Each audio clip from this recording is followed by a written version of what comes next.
El Dios del pasado es el Dios del presente.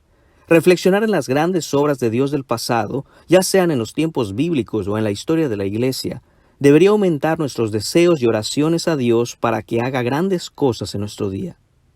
Cuando reconocemos que Dios no está con nosotros como estuvo con sus siervos en algunos periodos de la historia, deberíamos entregarnos incansablemente a la oración para que Dios se levante y nos ayude. Esto no exige que experimentemos lo extraordinario cada día, sino que ores por más gracia mientras perseveras en fidelidad hoy.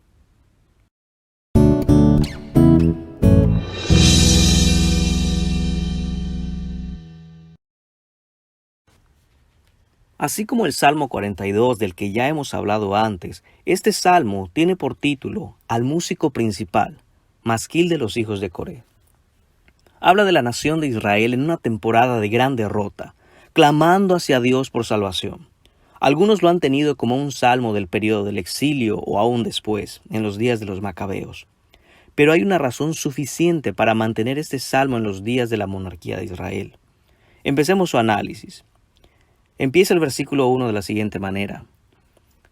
Oh Dios, con nuestros oídos hemos oído, nuestros padres nos han contado la obra que hiciste en sus días en los tiempos antiguos. Podemos ver el inicio de este versículo de nuevo. Oh Dios, con nuestros oídos hemos oído. El salmista habla directamente dirigiéndose a Dios y nos deja claro que para tener fe, el oír es más importante que el ver. En el plano espiritual, el oír tiene un efecto más grande que el ver y debemos tener esto en cuenta siempre, sobre todo viviendo en una época en que pareciera que todo el mundo lo que quiere es ver para creer. Ya desde el discípulo Tomás podemos ver esta incredulidad. Nos dice Juan capítulo 20, versículos 24 y 25. Pero Tomás, uno de los 12, llamado Dídimo, no estaba con ellos cuando Jesús vino. Esto es cuando Jesús se le apareció después de la resurrección, hermanos. Versículo 25.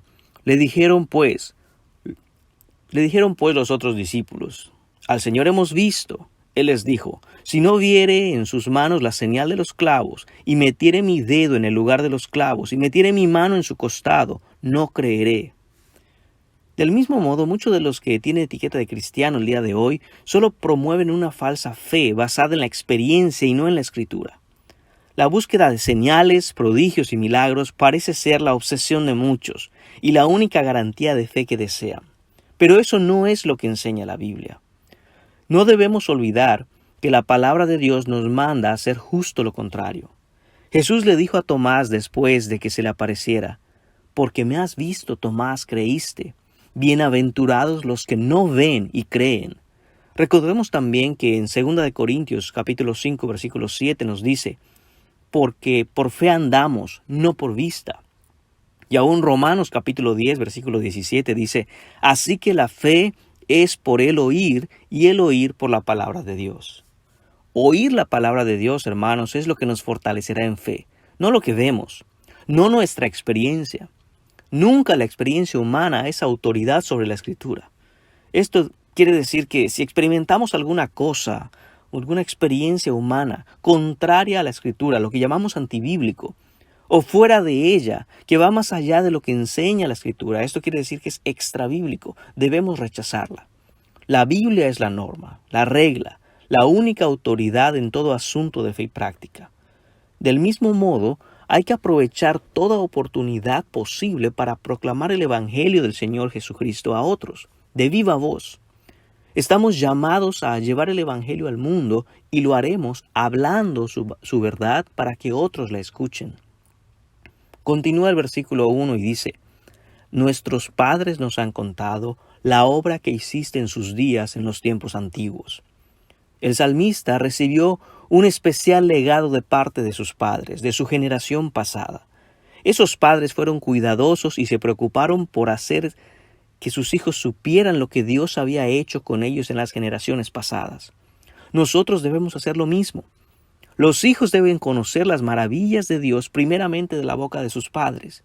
Nadie es más responsable de esta labor sino los padres mismos. No es la escuela dominical, no es el pastor de la iglesia, no es el maestro de discipulado, no es el líder de jóvenes, sino los padres.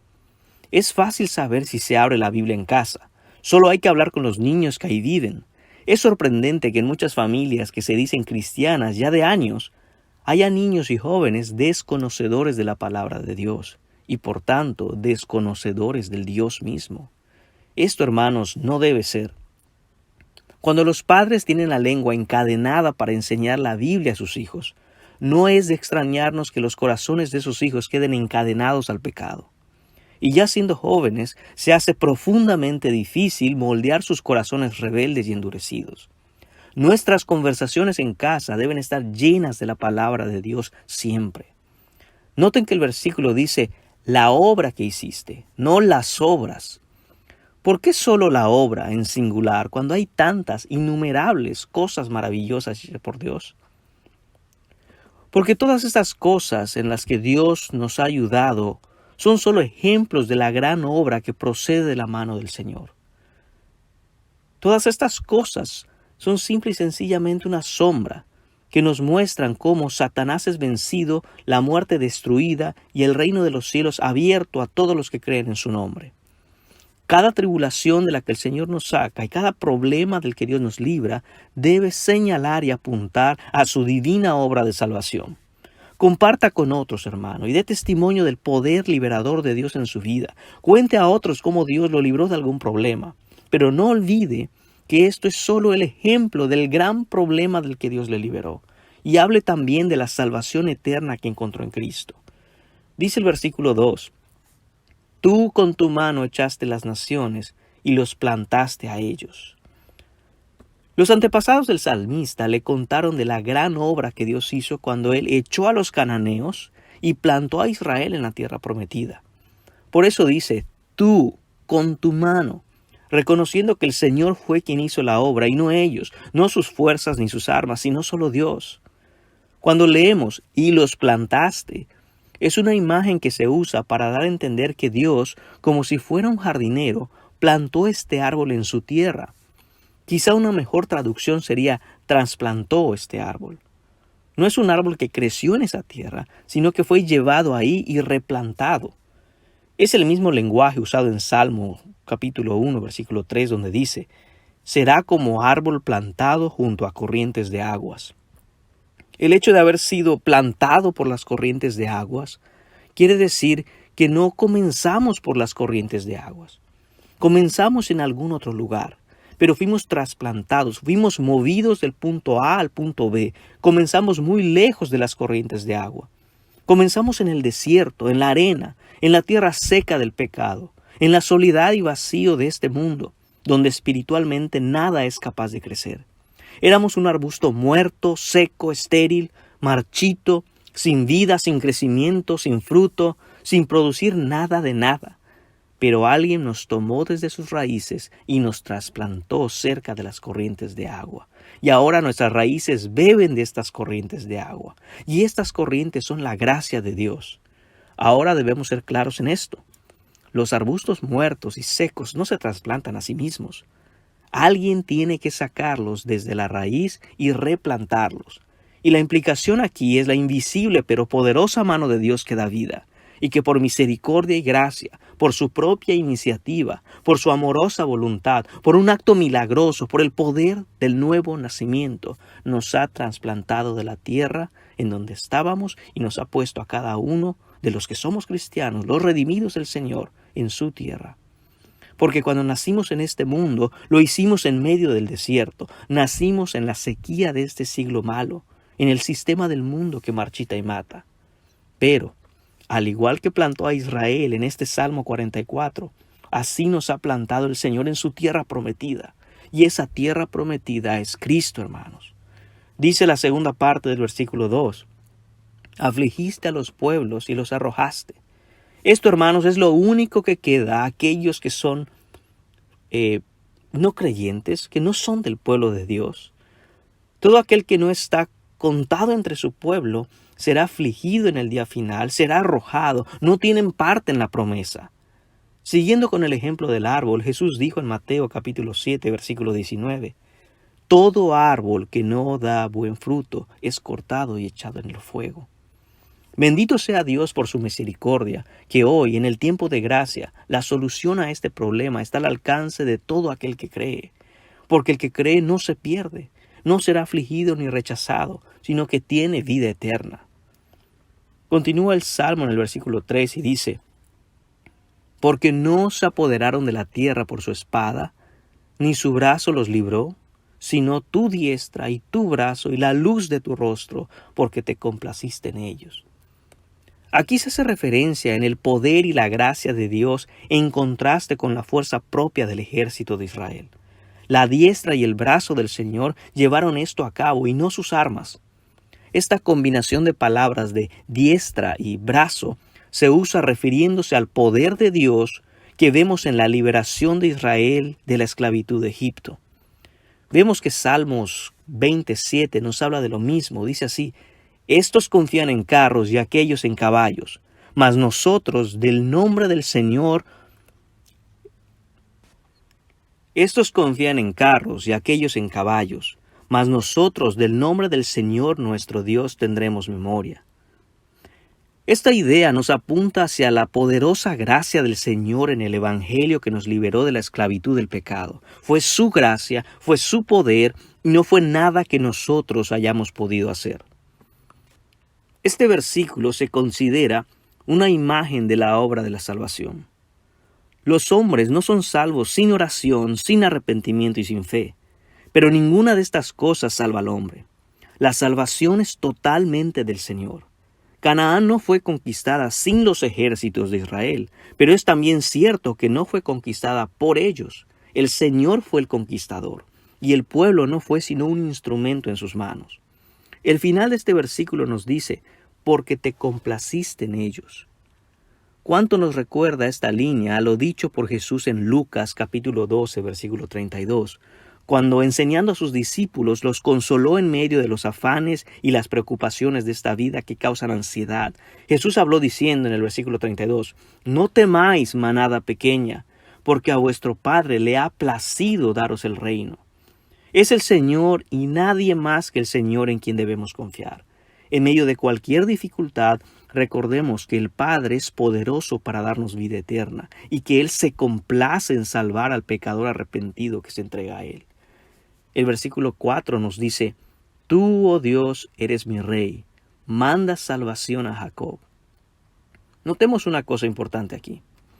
Las batallas y las conquistas de las que se hablan en este salmo no solo sucedieron antes de que naciera el salmista, sino mucho antes de que los padres y los abuelos del salmista nacieran.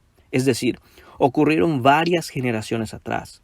Los padres que leemos en el versículo 1, leímos, nuestros padres nos han contado, no solamente hablaron de lo que personalmente habían experimentado por parte de Dios, sino también enseñaron lo que Dios hizo muchas generaciones atrás. El salmista recibió este regalo de sus padres. Este fue el legado, la herencia que le dejaron. Le contaron de la gran obra de Dios en el pasado. Y hubo un efecto en su corazón a causa de ese regalo. Hizo que el salmista no estuviera satisfecho con su situación actual. Él quería ver y experimentar a Dios haciendo las mismas obras en su propio día. Su corazón fue movido a anhelar conocer a Dios en acción, al Dios vivo, no solamente de manera intelectual, no solamente en letra muerta, no solamente de manera conceptual, sino de manera real y viva. Por lo tanto, oró fervientemente para que Dios mandara salvación a Jacob en el presente. No solamente quería oír las historias del pasado, deseaba intensamente en su presente, en su tiempo, la manifestación del Dios que había liberado antes a sus generaciones.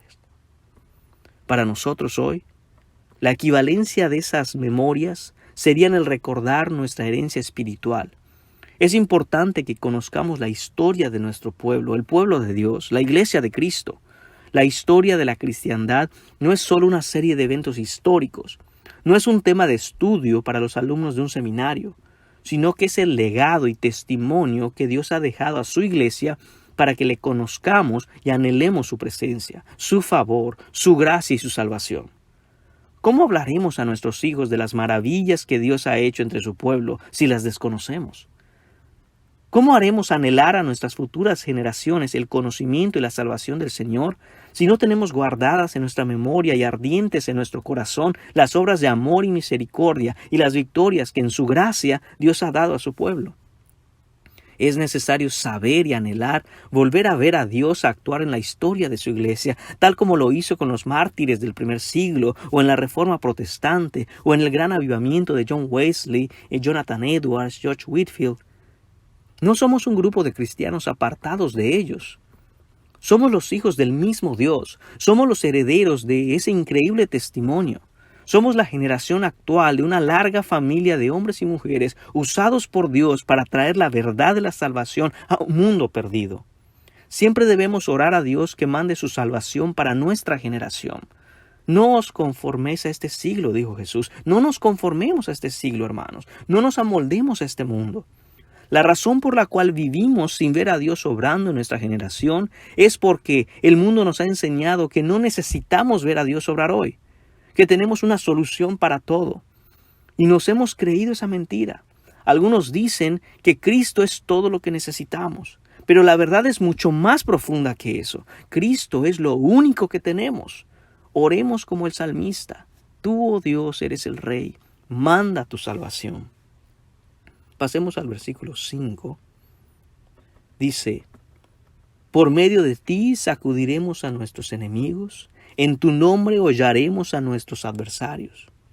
Observemos bien aquí que de todas las conquistas de estos creyentes se dice que fueron hechas por ti, en tu nombre.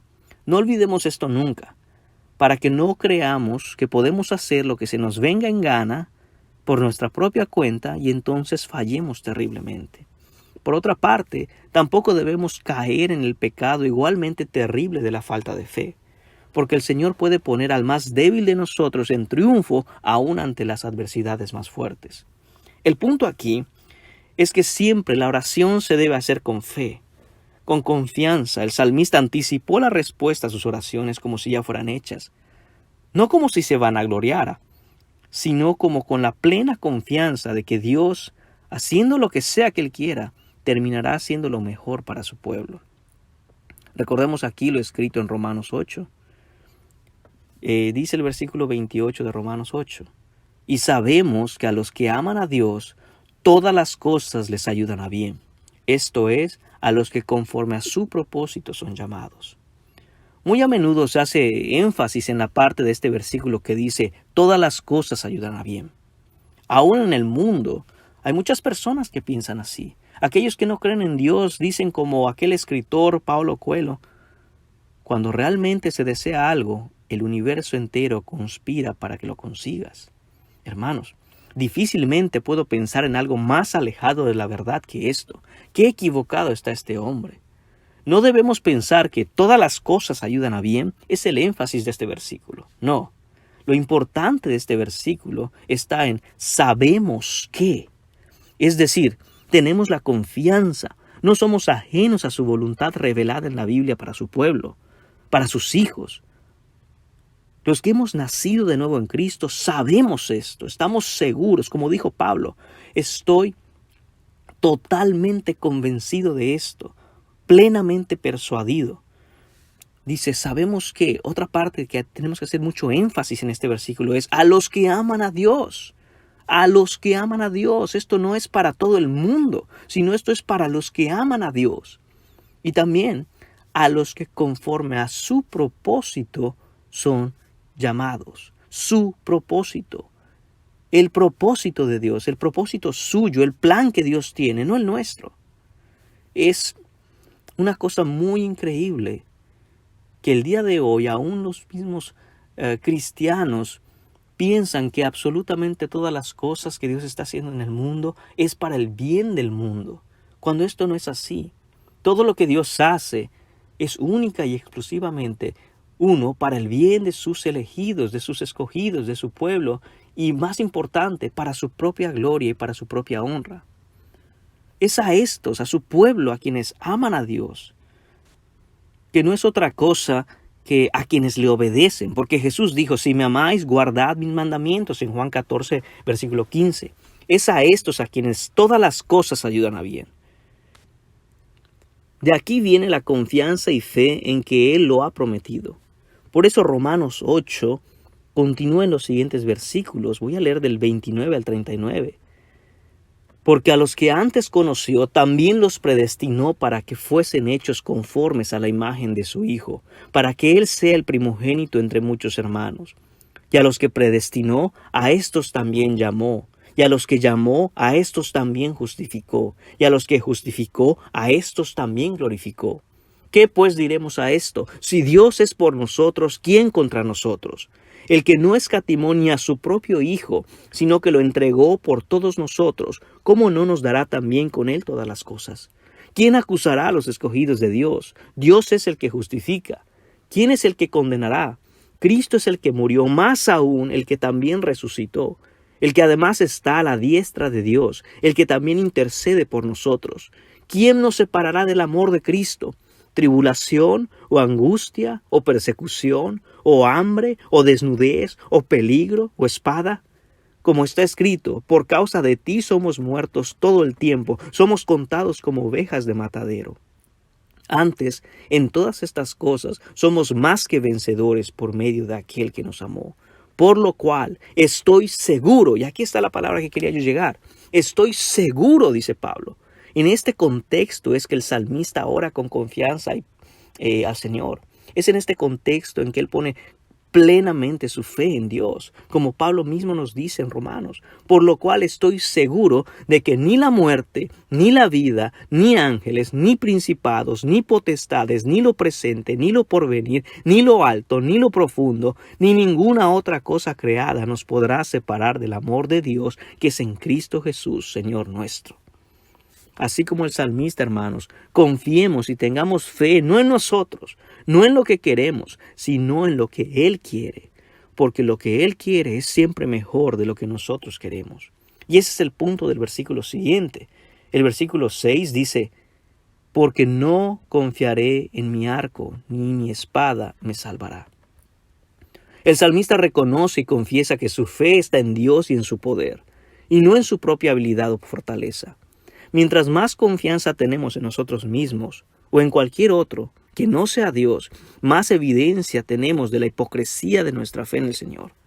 Huyamos de la autoconfianza, huyamos de confiar en todo aquello que no es Dios. ¿En qué o en quién confías tú, hermano mío? ¿En tu dinero? ¿En tu trabajo? ¿En algo que posees? ¿En tu fuerza? ¿En tu inteligencia? ¿En tu salud? ¿En tu rectitud? No. Solamente Dios es digno de confianza. El Señor nunca ha decepcionado a nadie. Todos los que confiaron en Él y que han muerto están ahora mismo en gloria con Él para siempre. Y por dura que haya sido la vida temporal que vivieron aquí en la tierra, hoy estoy seguro, todos ellos pueden decirnos que valió la pena haber confiado en Dios. Y lo contrario también es cierto. Todos los que confiaron en alguna otra cosa y no en Dios y que han muerto, por muy fascinante que haya sido la vida temporal que hayan podido vivir aquí en la tierra, hoy estoy seguro, todos ellos podrían decirnos que no vale la pena cambiar 60, 70, 80, quizá 90 años de bienestar terrenal confiando en algo del mundo por la salvación eterna que recibimos al confiar en Dios. Pero alguien podría hacer la pregunta, ¿qué significa realmente no confiar en nada ni nadie sino solo en Dios? Bueno, pongámoslo más claro.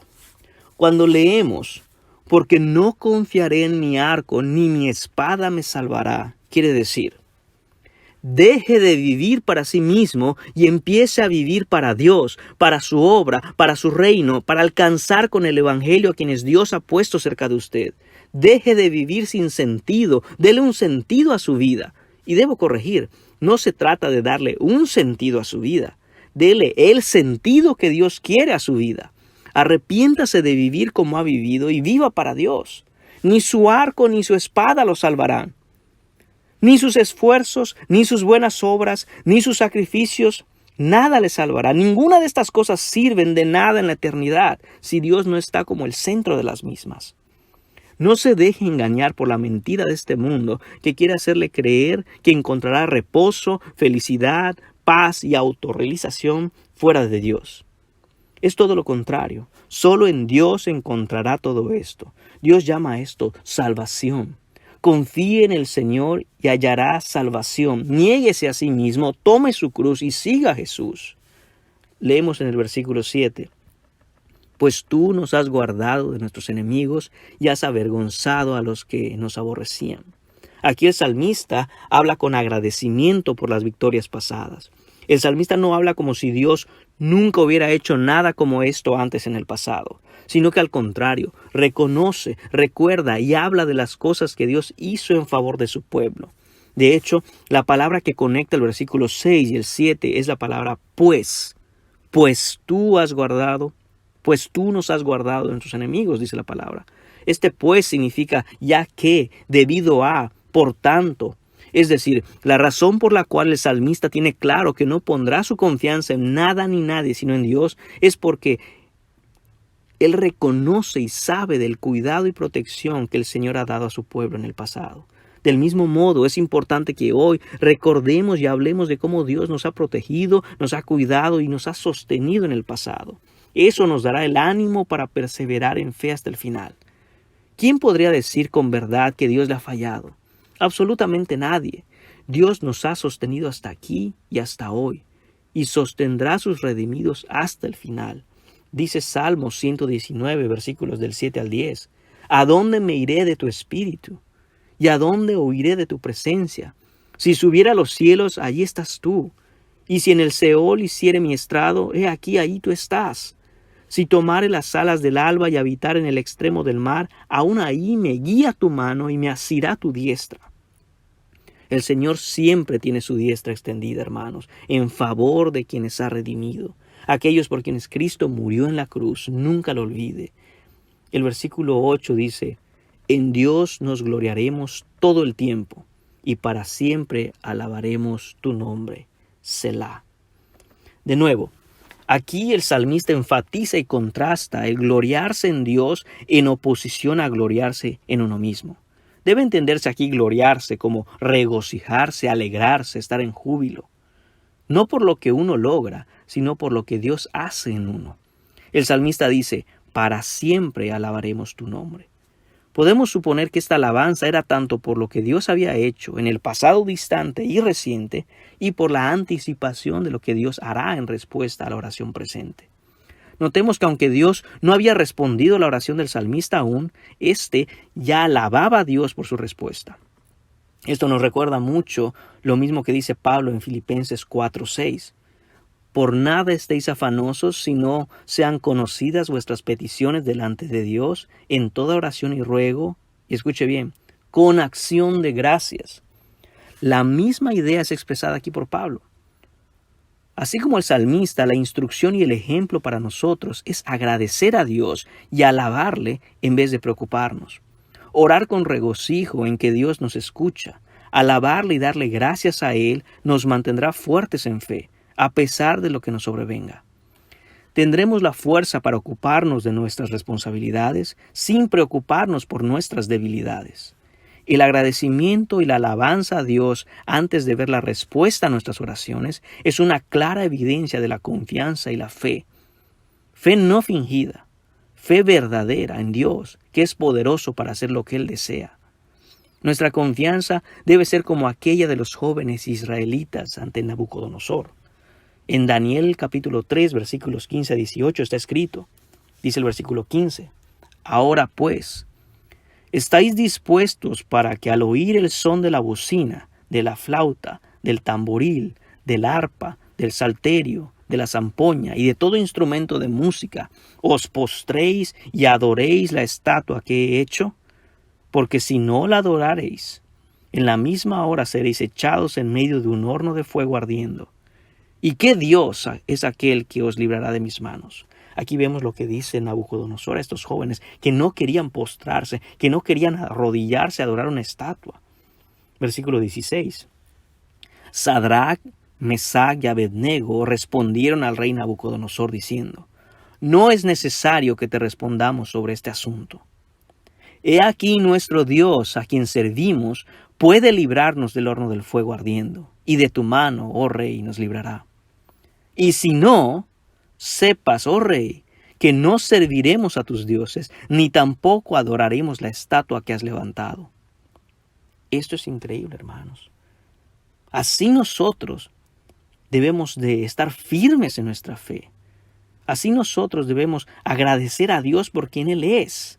Note que dice, después de haber expresado ante Nabucodonosor su confianza total en Dios, diciendo, Él nos va a librar, Él es poderoso para librarnos de ti, Él es poderoso para librarnos de tu mano, del horno de fuego. Después de que dicen todo eso, Sadrach, Mesach y Abednego respondieron muy bien diciendo, y si no, entendiendo que Dios puede hacer lo que Él quiera. Y si no, dice el versículo 18, sepas, oh rey, que no serviremos a tus dioses. Hermanos míos, sabemos que Él es el Todopoderoso para hacer lo que a Él le place. Y aun si no hiciere lo que a nosotros nos gustaría, nos regocijamos en el Dios de nuestra salvación y no adoraremos a nadie más que a Él. Por último, hermanos, para concluir con la exposición, la primera parte de la exposición de este salmo, notamos que termina con una palabra que dice Selah. Esta palabra es una palabra que se ha discutido mucho. No es una palabra en español. Tiene una connotación, una idea de una pausa. Es en hebreo. Los historiadores, los eruditos, los estudiosos de la Biblia no se ponen de acuerdo exactamente en el significado de esta palabra. Muchos piensan que es una anotación a los salmos para que el que esté interpretándolos, los cantantes y los músicos, hicieran una pausa, pero hay diferentes teorías al respecto. Sin embargo, lo que debemos entender que sí es claro y que todos están de acuerdo es que tiene la connotación de una pausa, especialmente después de haber dicho una gran verdad que el pueblo debe ponerse a pensar y a meditar. Así que cuando veamos esta palabra Selah en los Salmos, también aparece en algunos otros libros, pero muy pocas veces. La mayoría de las veces aparece en Salmos. Vamos a ver que esto divide dos diferentes puntos o dos diferentes verdades en las cuales nosotros debemos meditar. Entonces, después de haber leído los versículos del 1 al 8, es bien importante mirar aquí esta pausa que dice Selah, parar y meditar en lo que hemos leído. Ese es el punto. Es tan importante lo que se ha dicho anteriormente que Dios inspira al autor bíblico a poner Selah. Paren, mediten en esto. Continuemos creciendo y fortaleciéndonos, hermanos míos, en la fe en Cristo, sin importar las circunstancias. Al otro lado, hermanos, nos espera la gloria con el Señor si perseveramos hasta el final.